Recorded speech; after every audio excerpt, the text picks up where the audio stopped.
For Port Moody, Coquitlam now has 5 minutes to reply. Thank you, Mr. Speaker. I'd like to thank all my colleagues for their very thoughtful and supportive remarks. Mr. Speaker, the government got a couple things wrong in their response to my bill, so I'm happy to correct the record and give members something to think about before the vote. Okay.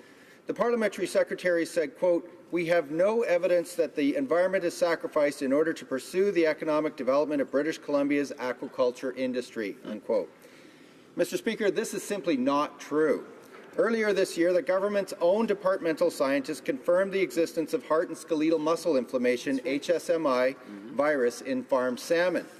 The Cohen Commission and numerous studies, including a study published in October in Marine Policy, concluded there is a risk to wild salmon due to the transfer of sea lice and disease.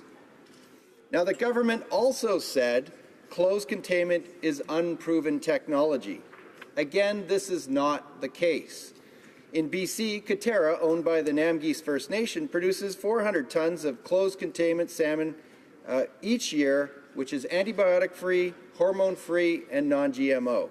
In Nova Scotia, Sustainable Blue will produce 100 tons of closed containment salmon this year and up to 150 or more tons next year. In Washington State, Domsea Farms has been producing land-based freshwater coho salmon for 37 years. These salmon are now available in 124 overweighty stores throughout Western Canada. In Denmark, Danish salmon has closed containment facilities capable of producing 2,000 tons of salmon annually. And Langston Lax is supplying customers with weekly harvests year-round and is planning a 30,000-ton closed containment salmon farm in south of Miami in Florida. The parliamentary secretary said he agrees with the spirit and intent of my bill, which is good news. Second reading. However, it's not good enough. If the government is serious about protecting West Coast wild salmon and respecting Justice Cohen's concerns and recommendations, then they should vote yes to Bill C-228.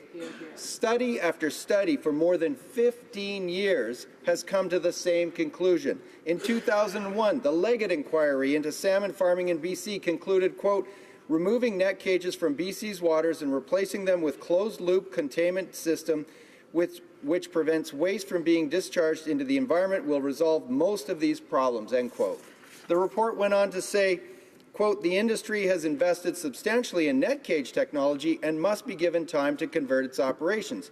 But we feel this process must begin immediately and that conversion be subject to regulated timetable. Farms in salmon migration routes or other sensitive areas should be converted to closed containment systems as a first priority, and all salmon farms should be converted within 3 years," end quote. Mr. Speaker, that was 15 years ago. In 2003, the report of the Standing Committee on Fisheries and Oceans recommended the department should prohibit the development of fin fish aquaculture near or in major salmon-bearing rivers. The report went on to recommend the department work with industry to develop closed-loop aquaculture systems for fin fish aquaculture, and this be the only system permitted in Canada. Mr. Speaker, this was 13 years ago. The BC Special Legislative Committee on Sustainable Aquaculture in 2005 to 2007 recommended a rapid transition to ocean-based closed containment begin immediately, and that industry must transition to this technology within the subsequent 2 years.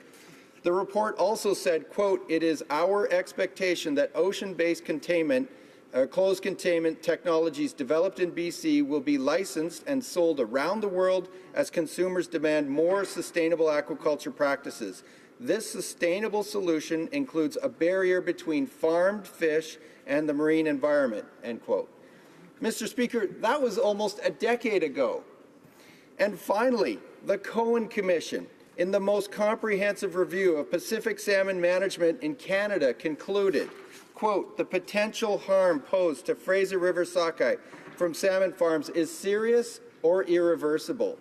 Disease transfer occurs between wild and farmed fish, and I am satisfied that salmon farms along the sockeye migration route have the potential to introduce exotic diseases and to exacerbate endemic diseases that could have a negative impact on Fraser River sockeye," end quote. Mr. Speaker, this is science-based, commercially viable, common-sense legislation that is long overdue. I hope I can count on all members of the House to do the right thing and vote in favor of Bill C-228. Let's move this to committee so we can look at ways to implement the solution that study after study has recommended, but Canada has failed to enact. Thank you, Mr. Speaker. Is the House ready for the question? The question is as follows. Mr. Donnelly, seconded by Ms. Malcolmson, moved that Bill C-228, an act to amend the Fisheries Act, closed containment agriculture, be now read a second